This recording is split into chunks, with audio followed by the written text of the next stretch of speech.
Hey friends, back again with another laundry room update. This will be the final video in our laundry room renovation. As you can see here, I am just taking some time to screw in the supports for what will be two shelves going up above the hooks in this little mudroom closet area. Just about all of the footage from this final laundry room video was filmed while I was on vacation time just before Halloween. And I'm only posting it now because obviously Halloween takes precedence and we had to work on the kids' costumes. If you haven't seen my sewing video of making my boys' dragon costumes for Halloween, you can go search that. And I will try and put a link in the description box below.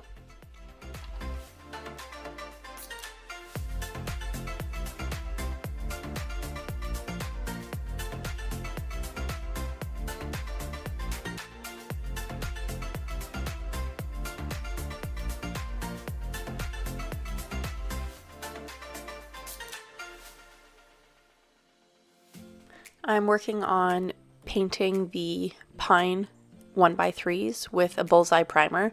It's like a super thick stain blocking primer, so any of the knots in the wood or anything that would show through with a regular primer will be pretty good with this one. So I'm just giving everything a solid coat of white primer. Everything I'm going to be painting with the semi-gloss white trim paint in the end.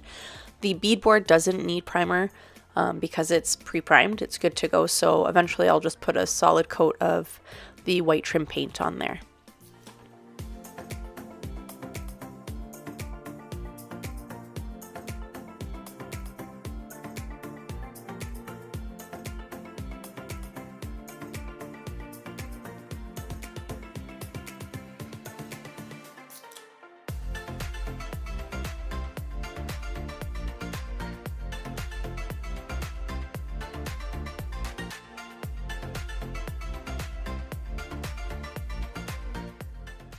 Setting up a little painting zone here on top of the dryer, just using like a plastic tablecloth so I can catch any splatters or drips. I'm not the tidiest painter. And then I'm going to take this mini roller and just go over all of everything that needs to be the white trim paint. So the beadboard, the pine 1x3s, pretty much all the trim, everything that's going to be white is getting a few coats of this semi-gloss interior white trim paint.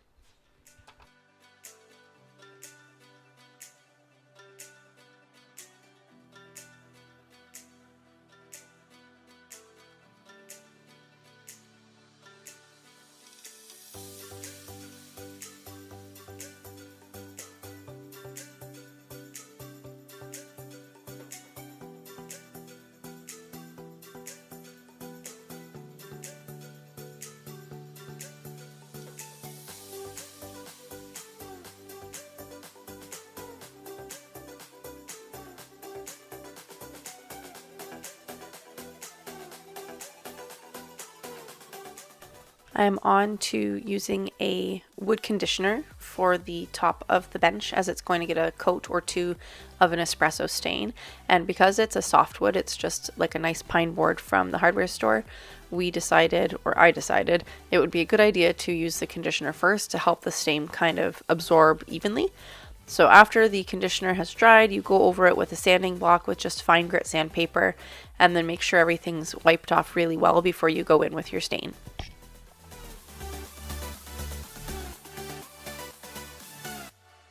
Just going in now with the espresso stain on a lint-free cloth. I'm going to be applying 2 coats of this, and then I will end up doing 2 coats of a matte finish top coat just to make sure everything's well protected, as this is going to be a pretty high traffic area when it's all done.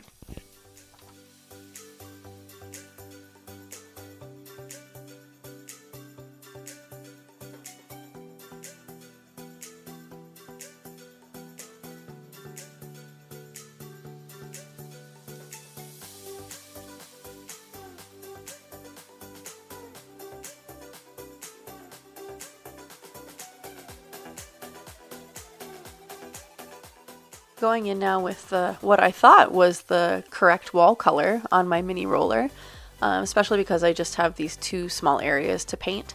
So as you can see, it is a little bit darker than the rest of the wall color, and I initially thought that that was just because the paint was still wet. So I left it to dry and came back to do an additional coat and was like, why is it so much darker? Yeah, that's because it was the wrong paint color. So I went over it with the correct paint color and it all worked out well in the end.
I'm just marking here on this kind of PVC or plastic edging for the shelves.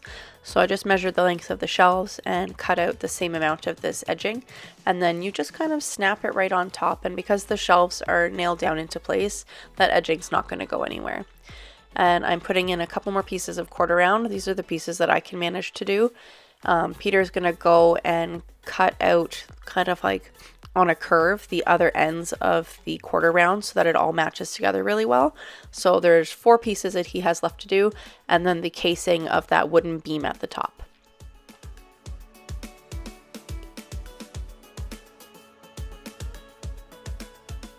I'm just going through now with some white silicone caulking, and then my finger just dipped in water to smooth everything out, and going over all of the seams where the shelf and the shelf supports and the quarter round kind of all attached to the beadboard so that it all looks like one cohesive piece.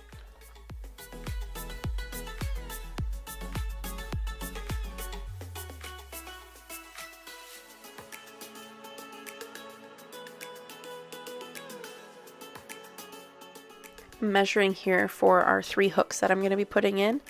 What I did is I measured the full length on the inside of those 1x3s and marked the center, and then measured equal distance on either side of the center so that each of the hooks would be kind of equally spaced apart. And because there's no instructions for these hooks, I initially drilled the holes incorrectly because I had the bracket going incorrectly. So I switched everything around, put the brackets in properly, and it actually looks really nice.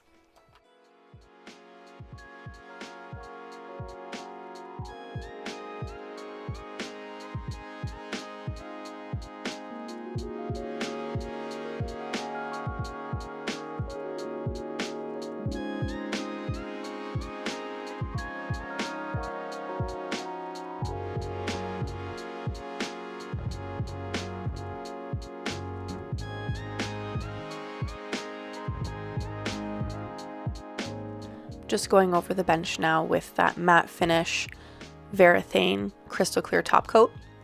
So it's supposed to go on like sort of in a milky finish, and then when it's dry it's clear, so you know it's dry because it's clear.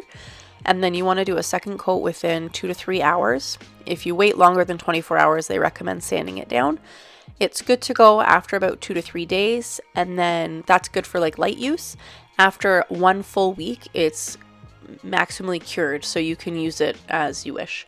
So because I don't think anyone's going to be jumping on this bench, I feel fine going ahead with 2 coats of this nice matte finish and making sure it's well protected. And then, you know, we can continue with the little persnickety bits on either side of the bench that need to be filled in there, and little touch-ups here and there.